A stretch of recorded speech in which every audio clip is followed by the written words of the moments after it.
Hello കൂട്ടുകാരെ, എല്ലാവരും സുഖമായിരിക്കുന്നില്ലേ? ഞാനും ഇവിടെ സുഖമായിരിക്കുന്നു കേട്ടോ. അപ്പോൾ ഇന്ന് നിങ്ങൾക്കേറെ ഇഷ്ടപ്പെടുന്ന ഒരു നല്ലൊരു കഥയുമായിട്ടാണ് ഞാൻ നിങ്ങളുടെ മുന്നിലേക്ക് വന്നിരിക്കുന്നത്. എല്ലാവരും എൻ്റെ കഥകളൊക്കെ കേട്ട് സന്തോഷമായിട്ട് ഇന്ന് ഉറങ്ങാനുള്ള കാര്യങ്ങളൊക്കെ നോക്കണേ. പിന്നെ എൻ്റെ കഥ നിങ്ങൾക്ക് ഒരുപാട് ഇഷ്ടപ്പെടുന്നുണ്ടെന്നും അതുകൊണ്ട് തന്നെ നിങ്ങൾ എനിക്ക് നല്ല സപ്പോർട്ടും തരുന്നുണ്ട്. അതാണ് എൻ്റെ ഏറ്റവും വലിയ എനർജി. ഹലോ നമസ്കാരം, എല്ലാവർക്കും രമ്യ സ്റ്റോറീസിലേക്ക് സ്വാഗതം. നീണ്ട 24 വർഷത്തെ പ്രവാസ ജീവിതം അവസാനിപ്പിച്ച് സലീം നാട്ടിൽ തിരിച്ചെത്തി. ഇനിയുള്ള കാലം തന്റെ പ്രിയതമയുടെയും കുടുംബത്തിന്റെയും കൂടെ നാട്ടിൽ ജീവിക്കണം. ഇത്രയും കാലത്തെ തന്റെ സമ്പാദ്യമെല്ലാം കൂട്ടിവെച്ച് വാങ്ങിയ സ്ഥലവും പുരയിടവും ഉണ്ട്. സലീം നാട്ടിലെത്തിയിട്ട് ഒരാഴ്ചയായി. കാലത്ത് എല്ലാവരും പള്ളിയിൽ പോയി കരം കഴിഞ്ഞ് കുറച്ചു നേരം പ്രഭാത സവാരിയും വ്യായാമവും എല്ലാം കഴിഞ്ഞ് വീട്ടിൽ തിരിച്ചെത്തിയാൽ പിന്നെ നല്ലൊരു കട്ടൻ ചായ കുടിച്ച് തൂമ്പയും എടുത്ത് പറമ്പിലോട്ട് ഇറങ്ങും. തെങ്ങും കവുങ്ങും മറ്റും അനേകം കാർഷിക വിളകൾക്കുമിടയിൽ മണ്ണിനെ അറിയുന്ന ഒരു തനിനാടൻ കർഷകനായി അദ്ദേഹം ജീവിതം ആരംഭിച്ചു കഴിഞ്ഞു. തന്റെ തൊടിയിൽ അത്യുത്സാഹത്തിൽ അധ്വാനത്തിൽ ഏർപ്പെട്ടിരിക്കുന്ന സലീം ഖാന്റെ കറുത്ത ഇടപറഞ്ഞ ശരീരത്തിൽ നിന്നും വിയർത്തുള്ളികൾ അടർന്നു വീണുകൊണ്ടിരുന്നു.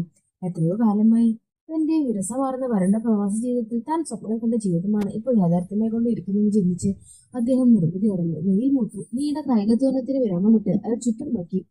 തട്ടായി ഒരുക്കിയ കൃഷിയിടം. അവിടെ നിന്ന് മുകളിലോട്ട് നോക്കിയാൽ വീടിന്റെ അടുക്കളയുടെ പിന്നാമ്പുറം കാണാം. അവിടെ മരുമകൾ സലീംക തൊടിയിൽ കിളയ്ക്കുന്നത് നോക്കി അമ്മയിൽ അരച്ചുകൊണ്ട് നിൽക്കുന്നു. അടുത്ത് ഭാര്യ സുഹറ ഇരിക്കുന്നു. രണ്ടുപേരും എന്തൊക്കെയോ സ്വറ പറയുന്നുണ്ട്. എന്റെ ഭാര്യയും മരുമകളൊന്നും എന്റെ അളിയൻ, അതായത് സുഹറന്റെ ആങ്ങള സിദ്ദിഖിന്റെ മോളാണ്. ശരിക്കും സിദ്ദിഖ് സഹറയെ എന്റെ മോൾ മനസ്സോറിനെ കൊണ്ട് മകളെ ആലോചിച്ചപ്പോൾ എനിക്ക് ചെയ്യാണ് വന്നത്.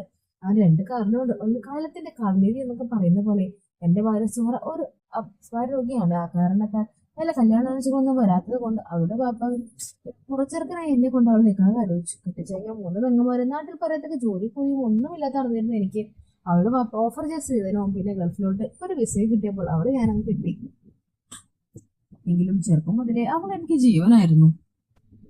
ഇപ്പോ അവളുടെ ആകെയുള്ള 5 മക്കളിൽ 4 കെട്ടിച്ചയച്ചു. വലഞ്ഞിരിക്കുമ്പോഴാണ് വലിയ ചെലവൊന്നും ഇല്ലാതെ 5-ാമത്തിന് എന്റെ മോനെ കൊണ്ട് കെട്ടിക്കാന്ന് കരുതിയത്. എന്റെ മോന്റെ കാര്യം ആലോചിച്ചാണ് കല്യാണം ആലോചിക്കുമ്പോൾ അവന് 21 ആയെങ്കിലും മാറാതെ നാട് മുഴുവൻ നിരങ്ങി നടന്നിരുന്ന അവനെ കൊണ്ട് ഇങ്ങനെ ഒരു പെണ്ണിനെ മാറ്റാൻ കഴിയും. എന്തായാലും എല്ലാവരുടെയും നിർബന്ധത്തിന് വഴങ്ങി അവനെ കൊണ്ട് സഹലയെ മംഗലം ചെയ്യിച്ചു. അപ്പോൾ സഹലയ്ക്കും ചെറിയ പ്രായമുള്ളൂ. കല്യാണം പരിസ്ഥിതിക്ക് ഇനി നാട്ടിൽ തെറ്റി നടക്കാനൊന്നും പറ്റില്ല. കുടുംബം നോക്കണമെന്ന് പറഞ്ഞ് സിദ്ദിഖ് തന്നെ ഒരു വിസ സംഘടിപ്പിച്ചു.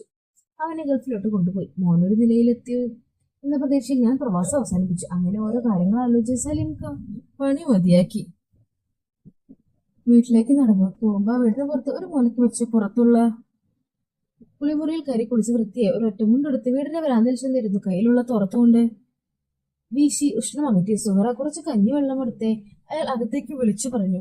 പുറത്ത് വെച്ച പത്രം എടുത്ത് വായിക്കാൻ തുടങ്ങി. പത്രത്തിൽ ഒരു ജ്വല്ലറിയുടെ പരസ്യം അയാളുടെ ശ്രദ്ധയിൽപ്പെട്ടു. നല്ല മണവാട്ടിയായി നിൽക്കുന്ന ഒരു മഞ്ചത്തി പെണ്ണിന്റെ കൊള്ളുന്നു. അവളുടെ മനസ്സിലൊരു കുളിരും ഉണർവും. അയാൾ അതിലേക്ക് തന്നെ സൂക്ഷിച്ചു നോക്കി. അപ്പോഴേക്കും അയാൾ ചെറുതായി വിയർക്കാൻ തുടങ്ങി. അതേ വെള്ളം പെട്ടെന്ന് പിറകിലുള്ള വിളി കേട്ട് അയാൾ ഞെട്ടിത്തിരിച്ചു. പത്രം കൊണ്ട് തന്റെ കൈപ്രയോഗം മറച്ചു പിറകിലോട്ട് നോക്കി. സഹലത്തിന്റെ മൈലാഞ്ചി കയ്യിൽ ഒരു പാത്രത്തിൽ കഞ്ഞിവെള്ളമായി നിൽക്കുന്നു. അയാൾ ആകെ വെറുതു. നീ ഇതെപ്പോ വന്നു? എന്റെ സുഹറ? അയാൾ ചോദിച്ചു. ഉമ്മ കുളിക്കാൻ കയറിയതാ. കഞ്ഞിവെള്ളം ഇവിടെ വെച്ചിട്ടുണ്ട്. ചോറ് അയക്കണേ. വിളമ്പാനാകുമ്പോ വിളിച്ചാൽ മതി. എല്ലാം ഞാൻ മേശപ്പേര് വെച്ചിട്ടുണ്ട്. അത് പറഞ്ഞ് അവൾ തിരിച്ചകത്തേക്ക് കയറിപ്പോയിച്ചേ. ഇത് സമയത്താണോ പത്രം എടുത്ത് നോക്കാൻ തോന്നിയത്? ഈ അടുത്ത കാലത്തെ മനസ്സിലുള്ള ചിന്തകളൊക്കെ വരുന്നു. മരുമകളുടെ മുമ്പിൽ മാനം പോയി തോർത്തു. അയാൾക്ക് അമർഷവും ചമ്മലും ഒതുക്കാൻ കഴിഞ്ഞില്ല.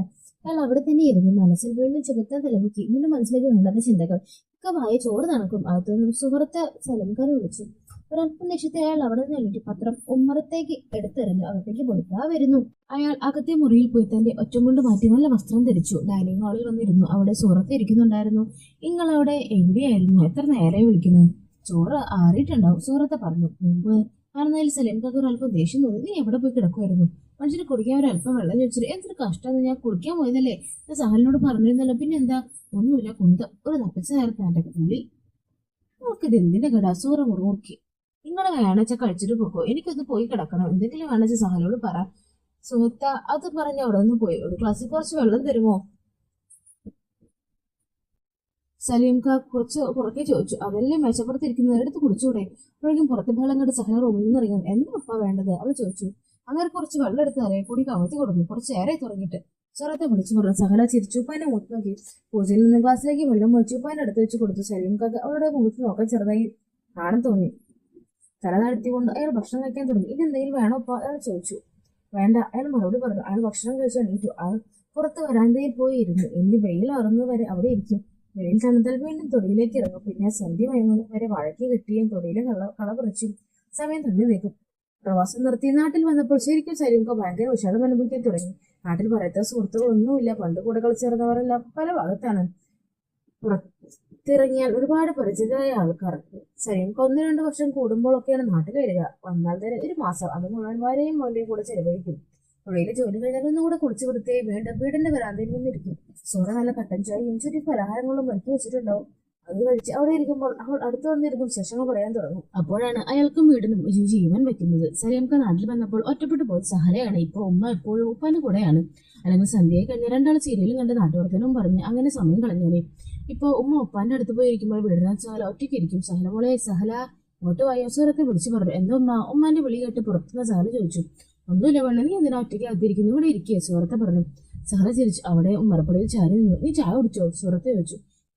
ഞാൻ കുടിച്ചോളാം, സഹല മറുപടി പറഞ്ഞു. ഇനി എപ്പോഴാ? അതെ, ആ കപ്പിൽ ചായ ഉണ്ട്, അതെടുത്ത് അവിടെ ആ ബെഞ്ചിൽ പോയി ഇരുന്ന് കുടിക്കുക.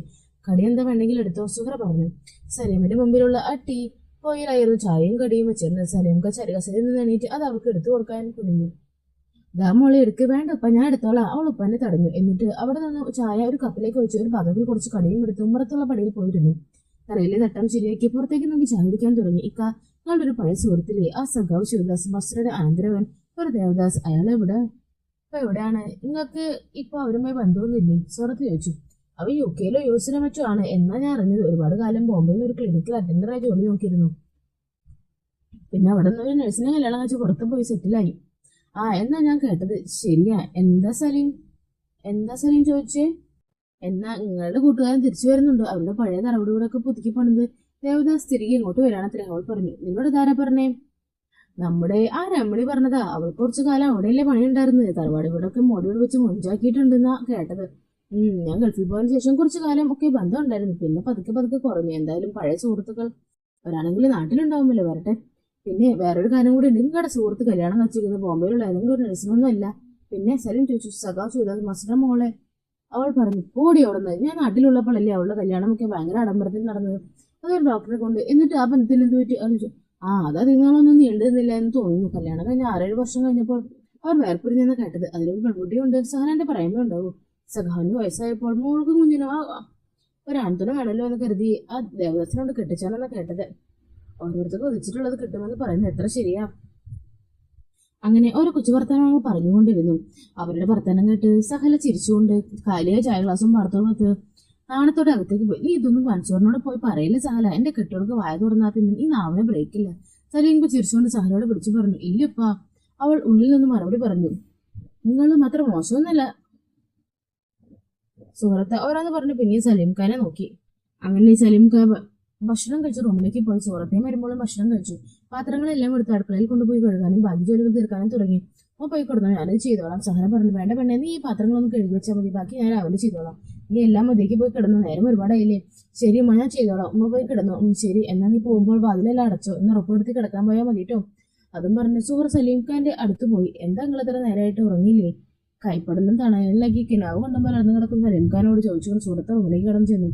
ഓ, ഞാൻ പഴയ ഓരോ കാര്യങ്ങൾ ഇങ്ങനെ ആലോചിച്ച് കിടന്ന് എത്ര പെട്ടെന്ന് കാലം കഴിഞ്ഞു പോയത്. എല്ലാം ഇന്നലെ കഴിഞ്ഞ പോലുണ്ട്. അങ്ങനെ നല്ല രീതിയിൽ തന്നെയാണ് അവളുടെ ബന്ധം കടന്നു പോയിരുന്നത്. സഹലയും വളരെ സന്തോഷത്തോടു കൂടെ അവൾ കടന്നുപോയി. പക്ഷെ അവൾക്കൊരു വിഷമം. മൻസൂർ അടുത്തില്ലാത്തതിനെയാണ്. ഒരു പെണ്ണ് എത്ര നാളിങ്ങനെ സഹിക്കും? അതെല്ലാം അവൾക്ക് ഒരു വലിയ ദുഃഖം തന്നെയായിരുന്നു. പല രാത്രികളിൽ അവൾ എങ്ങനെയൊക്കെയോ ഉറങ്ങാൻ ശ്രമിക്കുമായിരുന്നു. എന്നാൽ സുഹറയുടെ വിഷമം നേരിട്ട് കാണാനിടയായ സലീംക അത് സഹിക്കാൻ കഴിഞ്ഞില്ല. പിന്നെ ഒരിക്കലും സഹലയ്ക്ക് വിഷമിക്കേണ്ടി വന്നിട്ടില്ല. എല്ലാത്തിനും അമ്മായച്ചൻ കൂടെ തന്നെ നിന്നു. ഒരു ഭർത്താവില്ലാത്തതിന്റെ ഒരു വിഷമം പിന്നെ സഹല അറിഞ്ഞിട്ടില്ല. അതിനെല്ലാം കാരണം സുഹറയായിരുന്നു. സുഹറ അന്ന് വീണുപോയതിനു ശേഷമാണ് ഇതെല്ലാം സംഭവിച്ചത്. പിന്നീട് അങ്ങോട്ട് അമ്മായച്ചനും മരുമകളും പരസ്പരം സഹായകമാവുകയായിരുന്നു. ഇത് നമ്മുടെ മോട്ടിവേഷണൽ സ്റ്റോറി നിങ്ങൾക്ക് എല്ലാവർക്കും ഒത്തിരി ഇഷ്ടപ്പെടുമെന്ന് കരുതുന്നു. ഇഷ്ടപ്പെടുവാണെങ്കിൽ ലൈക്ക് ചെയ്യാനും ഷെയർ ചെയ്യാനും സബ്സ്ക്രൈബ് ചെയ്യാനും നിങ്ങൾ മറന്നു പോകില്ലല്ലോ. ഇതിലും നല്ല കഥകളുമായി നിങ്ങൾക്ക് മുന്നിലേക്ക് ഞാൻ ഇനിയും വരുന്നതായിരിക്കും. അതുവരേക്കും ബൈ ബൈ ഫ്രണ്ട്സ്.